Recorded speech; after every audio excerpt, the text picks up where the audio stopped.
아멘, 아멘. 오늘 말씀 가지고 너희 수고가 헛되지 않은 줄 알미라. 두 번째로 말씀을 좀 나누기 원합니다. 지난주에 우리 같은 본문으로 우리의 수고가 헛되지 않음에 대하여 말씀을 나눴습니다. 지난주 말씀에 이어서 오늘 우리의 믿음과 우리의 헌신, 우리의 삶이 헛되지 않음에 대하여 말씀을 추가적으로 나누기를 원합니다. 제가 지난주에 우리 인생이 헛되다는 말씀을 먼저 드렸죠. 솔로몬의 자문을 보면 헛되고 헛되며 헛되고 헛되니 모든 것이 헛되도다. 헛소리를 5번이나 합니다. 이렇게 헛되다라고 하는 이 말씀처럼 솔직히 우리 인생은요 헛됩니다. 헛된 것 같아요. 힘들게 살아온 우리의 삶을 돌아보면 아무것도 남지 않는 정말 헛된 인생 같습니다. 그런데 그런 인생 속에서도 우리가 반드시 기억해야 될 것이 있어요. 그게 뭐냐면 우리 인간의 관점과 하나님의 관점입니다. 그러니까 인간의 관점에서 보면요 헛되어 보일 수 있어요. 예, 맞아요. 근데 하나님의 관점에서 보면 그렇지 않다는 거예요. 즉 우리 인생을 우리의 눈으로 보느냐 하나님의 눈으로 보느냐, 하나님의 눈으로 봐야 된다는 겁니다. 아니 하나님 소리에 맡겨야 된다는 겁니다. 그럴 때 우리의 삶은 헛되지 않을 수 있어요. 그래서 지난주에 그렇게 헛되지 않은 것에 대하여 기억하면서 하나님이 주신 승리가 있다는 것을 말씀을 드렸어요. 여러분, 결과가 승리가 아닙니다. 절대 보이는 것만이 승리가 아니에요. 우리가 보지 못한다 할지라도요 하나님은요 분명히 우리에게 승리를 주시는 분입니다. 그래서 우리는 우리 인생을 다하여 최선을 다해 살아갈 수 있는 거예요. 여러분, 산에 올라갈 때 보세요. 구불구불한 산에 올라갈 때 보십시오. 내려가기도 하고요 올라가기도 하고요 올라가는 것 같아. 산 정상 가는 것 같은데 정말 내려가는 것 같아. 근데요 그 길이 맞다면, 정말 그 길이 맞다면 그 길을 걸어가면요 언젠가는 산 정상에 오르게 될 겁니다. 여러분, 이게 우리 믿음이에요. 우리 눈으로 보기에는 내려가는 것 같은데 그러다 길을 잃잖아요. 그 길이 맞다면, 그 길이 정말 옳다면 우리가 그 길을 걸어가게 되면 결국 산 정상에 오르게 되는 거죠. 우리 인생이 헛되지 않음에 대하여 두 번째 이유에 대해서 말씀드리겠습니다. 그게 뭐냐면 우리에게 영원한 생명이 있기 때문이에요. 하나님은 우리에게 영원한 생명을 주시는 분이기 때문이라는 겁니다. 우리 52절 53절 말씀 읽을까요? 같이 읽겠습니다. 시작. 나팔 소리가 나매 죽은 자들이 썩지 아니할 것으로 다시 살아나고 우리도 변화되리라. 이 썩을 것이 반드시 썩지 아니할 것을 입겠고 이 죽을 것이 죽지 아니함을 입으리로다. 아멘. 제가 몇 차례 말씀드린 것처럼 이 고린도전서 15장은요 부활장입니다. 이 오늘 15장은 전체로 세 부분으로 정리할 수 있는데 맨 앞부분에서는 부활이 실제로 존재한다. 그래서 예수님께서 부활하신 이후에 제자들에게 보이시고 게바에게 보이시고 12 제자들에게 150명 사도들에게 제자들에게 보이셨다. 그리고 만삭되지 못한 자기에게도 보이셨다. 그렇게 말씀하시죠. 그리고 그런 부활을 믿을 때 우리는 어떤 환경에서도 소망을 가질 수 있다는 말씀을 하고 있습니다. 중간 부분에는요 그 부활이 얼마나 소중한지를 말씀하고 있어요. 당시 고린도 교회에는 그 부활을 믿지 않는 영지주의자들이 들어왔고 그들의 잘못된 가르침에 대하여 사도 바울이 반박하고 있는 것을 볼 수 있습니다. 만약 우리에게 부활이 없다면 우리가 제일 불쌍하다는 거예요. 부활이 얼마나 소중한지에 대해 말씀하고 있어요.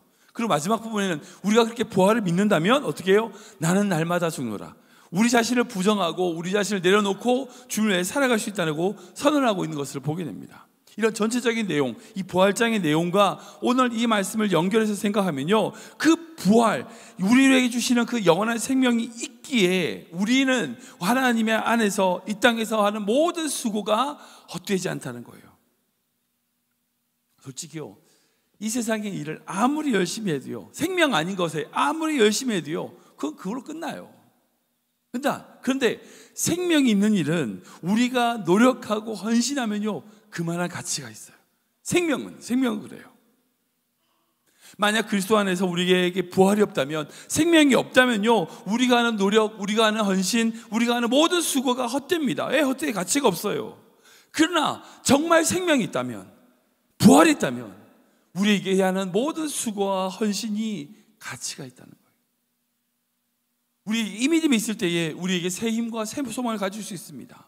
사도 바울이 이렇게 얘기하잖아요. 부활이 없다면 얼마나 불쌍하냐. 같이 읽어볼까요? 우리 19절 말씀 시작. 만일 그리스도 안에서 우리가 바라는 것이 다만 이 세상의 삶뿐이면 모든 사람 가운데 우리가 더욱 불쌍한 자이리라. 아멘. 당시 교회 초대교회 성도들을 생각해 보십시오. 수많은 박해와 어려움이 있었어요. 눈물과 고통이 있었습니다. 정말 불쌍한 사람들이에요. 근데 불쌍합니까? 아니에요. 그렇지 않습니다. 여러분들 사도 바울을 예를 들어 봅시다. 사도 바울을 인간적으로 보면 어떤 사람이에요? 사도 바울은요, 결혼도 못했어요. 평생 혼자 살았습니다. 그리고 사회적으로 지위를 높은 지위에 올라가지 못했어요. 늘 가난했어요. 돈이 없어가지고 자기가 일을 해서 벌먹고 사는 그런 사람이었습니다. 그리고 결국 어떻게 됐습니까? 감옥에서 참수형 당해서 죽은 사형수예요. 아니, 결혼도 못해, 돈도 없어, 명예도 없어, 결국 마지막에는 감옥에서 죽은 사형수예요. 얼마나 불쌍한 인생이에요. 불쌍한 인생입니까? 아니에요. 절대 그렇지 않습니다. 이 세상에 어떤 존재보다도 하나님 안에서 가장 위대한 사람이 바로 사도 바울이에요. 인간의 눈으로 보면요, 부활이 없다면 사도 바울은 정말 불쌍한 사람이 맞아요. 그런데 그에게 생명이 있기에, 우리가 부활을 믿기에 그는 어느 누구보다도 가장 큰 자요, 위대한 자가 되는 거예요. 만약 그리스도 안에서 부활이 없다면요, 세상에서 제일 불쌍한 사람이 사도 바울이에요. 아니, 우리가 불쌍한 사람이에요.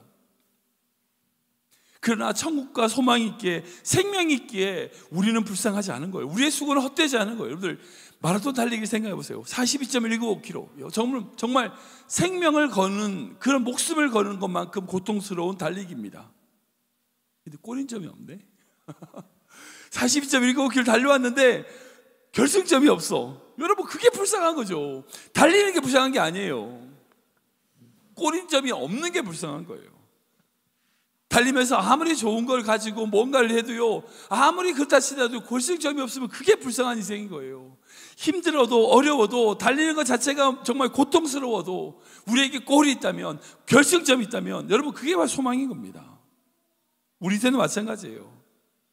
힘들지만, 어렵지만, 지금 정말 수고하고 고통스럽지만 우리에게 정확한 생명이라고 하는 목표가 있다면, 꼬린 점이 있다면 우리는 지금 달릴 수 있는 거죠.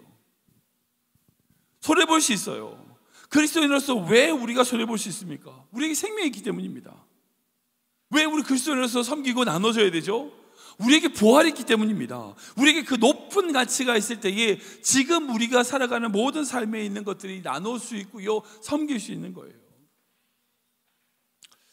제가 이전에 한번 말씀드렸던 것 같은데, 독립운동가 김용환 의사라는 분을 좀 소개해드리고 싶은데 한번 말씀드렸던 것 같아요. 이분은요, 경북 안동에 있는 의성 김씨 집안의 장손이십니다. 이 집안은 어떤 집안이냐면 대대로 정말 나라를 사랑하는, 정말 나라를, 민족을 사랑하는 그런 집안이었어요. 명문 가문이었습니다.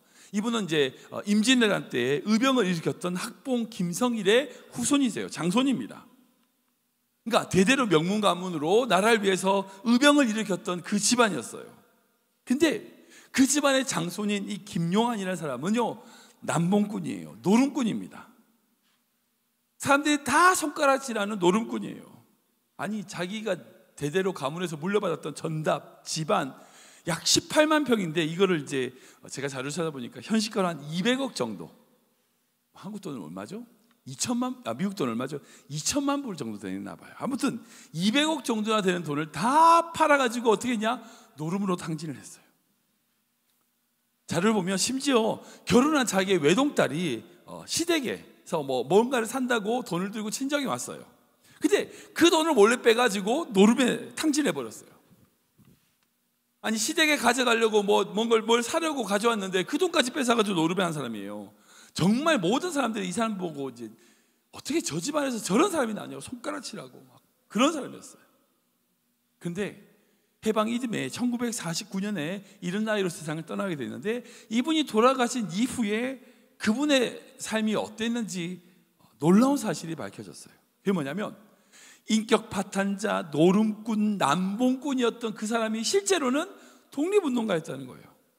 아니, 남봉꾼처럼 행세를 했지만 사실은 노름판에서 미리 짜고 그렇게 자신의 어떤 돈을 몰래 독립군 자본으로 다 보냈다는 거예요. 그냥 주면은 바로 들켜가지고 고통, 여러 가지 집안 사람들이 고통을 당할 거니까 자기가 그 남봉꾼 행세를 하면서 미리 짜여진 도박판에서 그렇게 돈을 일부러 주면서 독립군 자국에 자신의 모든 재산을 줬던 거죠. 종가 13대 종손으로서 선친, 형제 줄줄이 다 의병 출신의 가문이기 때문에 일본 군사들, 일본 경찰들의 특별 감시에서 벗어나기 위해서 어쩔 수 없이 고육지책으로 그 방법을 선택한 거예요. 심지어 자기의 모든 가족들까지 다 속였어요. 마을 사람들에게 늘 손가락질을 받았어요. 그리고 그 모든 재산을 독립을 위하여 사용했어요. 그분이 임종하실 때에 독립군 동지가 만주에서 오게 됐습니다. 자신들이 그 독립군 받았던 것을 얘기했냐? 그는 허락하지 않았어요. 선비로서 당연히 해야 될 일을 한 것뿐이라는 거예요. 내가 그런 일을 한 건 당연하다는 거예요.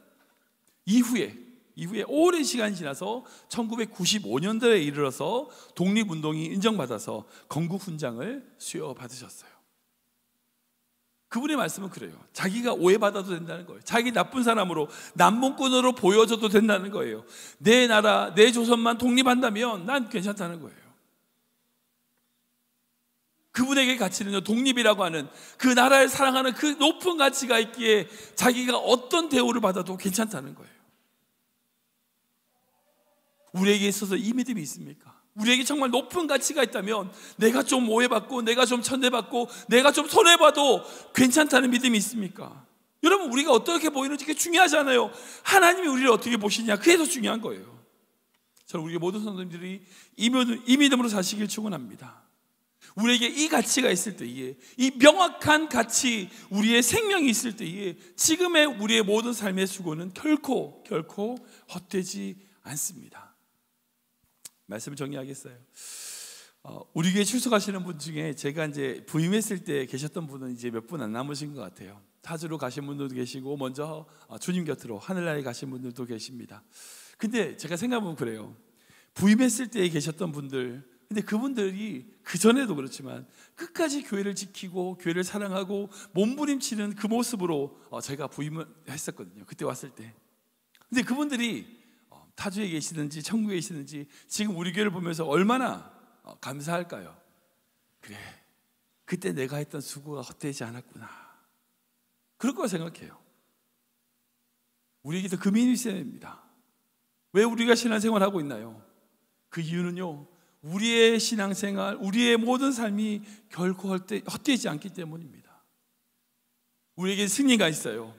지금 보기에는 어떨지 모르지만 하나님은 우리에게 승리를 주시는 분입니다. 뿐만 아니라 우리에게 더 높은 가치가 있어요. 이 땅의 가치가 아니라 더 높은 가치가 있어요.